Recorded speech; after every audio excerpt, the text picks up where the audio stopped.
قریشی صاحب نے ساری تقریر جو فرمائی وہ ہوا میں تیر چلائے، اس کے پیچھے کوئی دلیل، کوئی بنیاد، کچھ بھی نہیں، حتیٰ کہ امام صاحب کو بچاتے بچاتے دوسرے ساتھی کے ذریعے امام صاحب کو بھی پھنسا دیا۔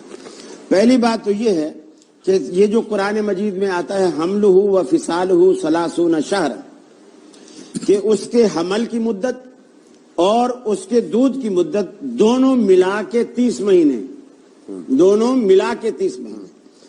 جس بات پر ہم نے اعتراض کیا، امام صاحب کا فتویٰ یہ تھا کہ صرف دودھ پلانا 30 مہینے ہے۔ قرآن نے یہاں جو سورہ احقاف کی آیت انہوں نے پیش کی، اس میں جو قرآن نے بیان کیا وہ یہ بیان کیا کہ حملہ و فصالہ، کہ حمل کی مدت اور دودھ کی مدت دونوں ملا کے 30 مہینے۔ ایک بات، اب یہ کیسے نکلے گا کہ یہ 6 مہینے دودھ کے ہیں یا حمل کے ہیں یا 24 مہینے کس کے ہیں؟ قرآن مجید کی وہ آیت جو والوالدات یرضعن اولادہن حولین کاملین، اس آیت نے یہ واضح کر دیا کہ حمل کی جو دودھ کی جو مدت ہے وہ 2 سال ہے۔ 2 سال کا مطلب 24 مہینے، ایک سال میں 12 مہینے ہوتے ہیں۔ تو گویا یہاں قرآن نے اس میں سے جب آپ قرآن کی بیان کردہ مدت دودھ کی نکالو گے تو حمل کے باقی بچیں گے 6 مہینے۔ اور یہ فیصلہ حضرت عثمان غنی رضی اللہ تعالیٰ عنہ کے دور خلافت میں آیا۔ ایک عورت شادی ہوئی اس کی اور 6 مہینے بعد اس کا بچہ ہو گیا۔ سسرال والوں نے حضرت عثمان کی عدالت میں آ کر مقدمہ کر دیا کہ یہ رشتہ ان کے یعنی لڑکی والوں نے ہمارے ساتھ دھوکہ کیا ہے۔ یہ عورت پہلے سے حاملہ تھی، کیونکہ 6 مہینے بعد بچہ ہو گیا، پہلے سے حاملہ تھی اور ہمیں بتایا نہیں اور ہمارے ساتھ دھوکہ ہو گیا۔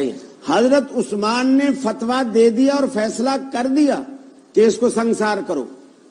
حضرت ابن عباس رضی اللہ تعالیٰ عنہ، جن کو اللہ کے رسول کی یہ دعا تھی، اللہم علمہ القرآن وفقہہ فی الدین، اے اللہ میرے اس بیٹے کو قرآن مجید کا حافظ، عالم، قاری اور مفسر بنا دے، انہوں نے کھڑے ہو کر کہا امیر المومنین آپ کا یہ فتویٰ رب العالمین کے حکم کے خلاف ہے، قرآن کے خلاف ہے۔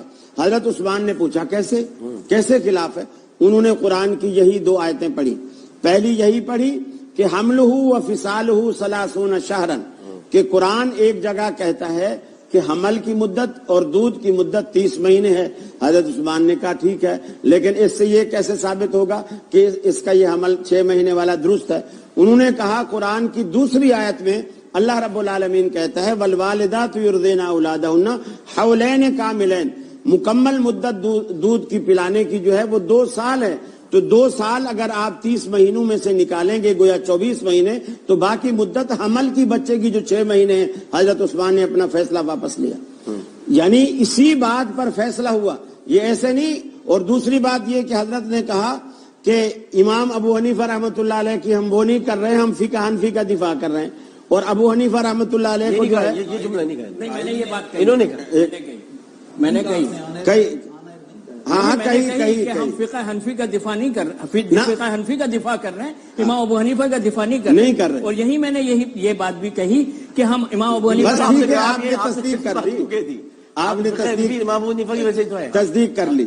اب آپ دیکھیے یہ ایسی ہستی کو انہوں نے، حالانکہ جو عزت اہل حدیث امام حنیفہ کی کرتے ہیں یہ نہیں کر رہے، ایسی ہستی کو انہوں نے امام بنایا جس سے آپ جان چھڑانا چاہ رہے ہیں، جس سے جان چھوڑ آپ عزت کرتے ہیں۔ ایک منٹ، فقہ حنفی جو ہے، فقہ حنفی نام ہی ان کی طرف منسوب ہے، امام اعظم کی طرف، ابو حنیفہ رحمۃ اللہ علیہ انہی کی کنیت، اب نام ہی فقہ حنفی کا انہی سے منسوب ہے، فتوے مان رہے امام حنفی تو دین حنیف سے نکلا ہے بھائی، سنے تو صحیح، دین حنیف سے نہیں نکلا، ابو حنیفہ سے نکلا ہے۔